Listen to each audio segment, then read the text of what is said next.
What is going on, everybody? Today we're looking at the Hasbro G.I. Joe Classified Series General Hawk, which looks very cool here. So we have his picture there on the side, and of course him all posed up there with some battle going on. It looks almost like in a beach or something. In the background looks really cool. Of course, all of his accessory breakdown up there in the corner. And if we spin around, we have that same picture there, and he's number 103 in the line. And the figure breakdown back here, so he's going to be 6.3 inches tall. Again, all of his accessories and features with the classifications down there. And overall looks pretty awesome for General Hawk, so I'm excited for him. So let me get him out of the box and we'll take a look at him together. And here we have General Hawk, whose real name is Clayton Abernathy from Denver, Colorado. He comes from a wealthy family that was able to get him into West Point, where he graduated with top honors to become an officer, serving as the original field commander of the G.I. Joe team until he was promoted to Major General. And he just looks cool here. This is such a good design for him, especially in the face. It looks so good, like especially, compared to like Falcon in the past. So it looks so much better than that, and how much detail, and just looks so good, and looks, I want to say, like realistic and such an awesome figure design. So since he's the general, he's not going to be like seen as much action or into the field as much. So he has this like bomber jacket on. So the brown leather bomber jacket even has the fur collar around there, which looks pretty cool, and has, of course, the rankings and insignias. So we have Abernathy on his badge there. Of course, all his general rankings on the side. Has the Joe team logo with Yo Joe and the star. Looks really cool. And of course, the American flag on that side. So that just leather jacket, and even all like the little leathery designs, especially in like the midsection here, at least I assume that's all intentionally to make it, if you sit down and wear a leather jacket enough, it starts to get wrinkles and possibly tears, and they even have that design in there, which is crazy. And then we have the face, like I said, that looks really good. He does have some age onto him, so he has some gray in his hair, and even like little gray streak in his little like poof up there, so that is really cool. And again, like an older distinguished face. And then he has a holster strapped on, so always have a gun ready to go on him there, and then a belt around the waist with the holster on that side and just some extra pockets. And then he has the camo pants in green with the dark green. Looks pretty cool with the knee pads all the way down to the boots. And then he has black leather gloves on his hands there as well. So like I said, just figure design wise, I really like this a lot. Like just out of all the looks, something about this just stands out, and I really like it. Now, movement wise, we get the head that'll twist all the way around. Of course, got to get around the collar there, but it will twist around, and you can look down that far and up that far. So again, not a lot of movements in there, but there are some.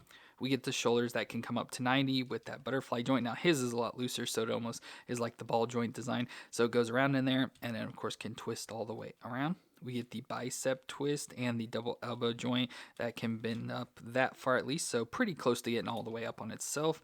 And then the wrist will twist around, and this one has the hinge up and down hand once again. Then we go to the ab crunch, so we have the ab crunch in the middle here. So it doesn't really crunch too much. It's just a little bit of a rocking back and forth is all it is. Like I can't get it to really crunch too much, and it barely twists at all. But then we go down to the waist where he'll crunch, and then has barely any twist around there. Just twist, but immediately just goes back to where it is. Then down to the hips, we come up to 90 and out to the side. With those drop down hips, get some pretty good range.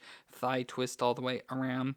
The double knee joint that can bend up, kind of stiff on him, but can bend up that far, almost kicking his butt. We get the shin twist at the top of the boot, and the foot will flex back and forth and twist side to side. So good range for a G.I. Joe figure. Once again, have some issues in the midsection, but it makes sense with the leather jacket design. You're not going to get all the movements or range in there, but everything else about him works out just fine. A little bit of stiffness in his joints. But then we get accessories. So first we get a set of goggles that we can put on his face. So we have a set of goggles here we can slide on. So there are the goggles on his face, which look pretty decent. Of course, start to get a little bit weird as you go to the back because of how thick the band is, but looking at it just straight on the front there with him on his face, it doesn't look too bad. And then we also get a helmet that goes along with it. So just this all green helmet, looks like it has some dents and stuff, a little gold star on the front, so it looks pretty decent for a helmet. And we can put this on his head as well, so there he looks like he's ready more to go into battle. But then we can also take these goggles off of him, and with the helmet on, we can then take some goggles and put them on the top of it, so we get some extra goggles to go up there. So there are the goggles on his helmet. Now unfortunately the helmet seems a little bit too big, like it didn't seem as much with the goggles around his head.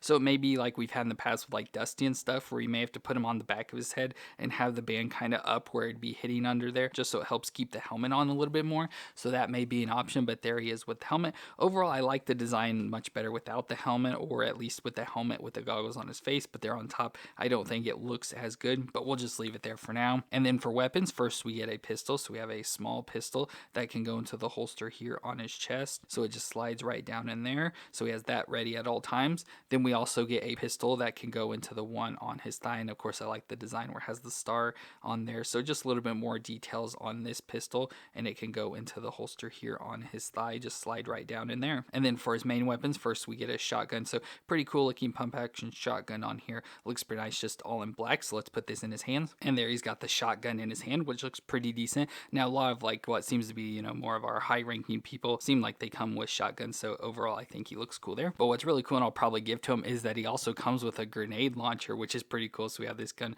with a grenade launcher. Of course, has the straps. We could probably try and put this on his back, but it seems pretty stiff cord wise. And of course, this is going right, so it'd be sticking into his back. So I doubt we'd be able to be getting it on around him, but let me try and put this in his hands at least. And there he's got the grenade launcher in his hand, and I think that looks pretty cool. It looks almost just like the shotgun, but obviously a little bit thicker, but I still think it looks pretty cool for him. And then we can bring in what I always consider some of our more higher ranking people. So of course we have Duke, his second in command, as well as Flint and Falcon there all together. So that's always like the command group, I feel, of the G.I. Joes with all of our main leaders. Very cool to now add General Hawk in with the rest of those, and I think he looks awesome. Like I said, I don't like the helmet too much, think he looks much better without it, but still an awesome looking figure. Love the bomber jacket against the camo, the way he looks. Like I said, if we take the helmet off, I think he looks really cool there. I love the look and design they did for the face. So just a lot of cool things about this General Hawk that they did a good job on. So let me know your opinions down in the comments, and if you enjoyed my review, let me know with a thumbs up.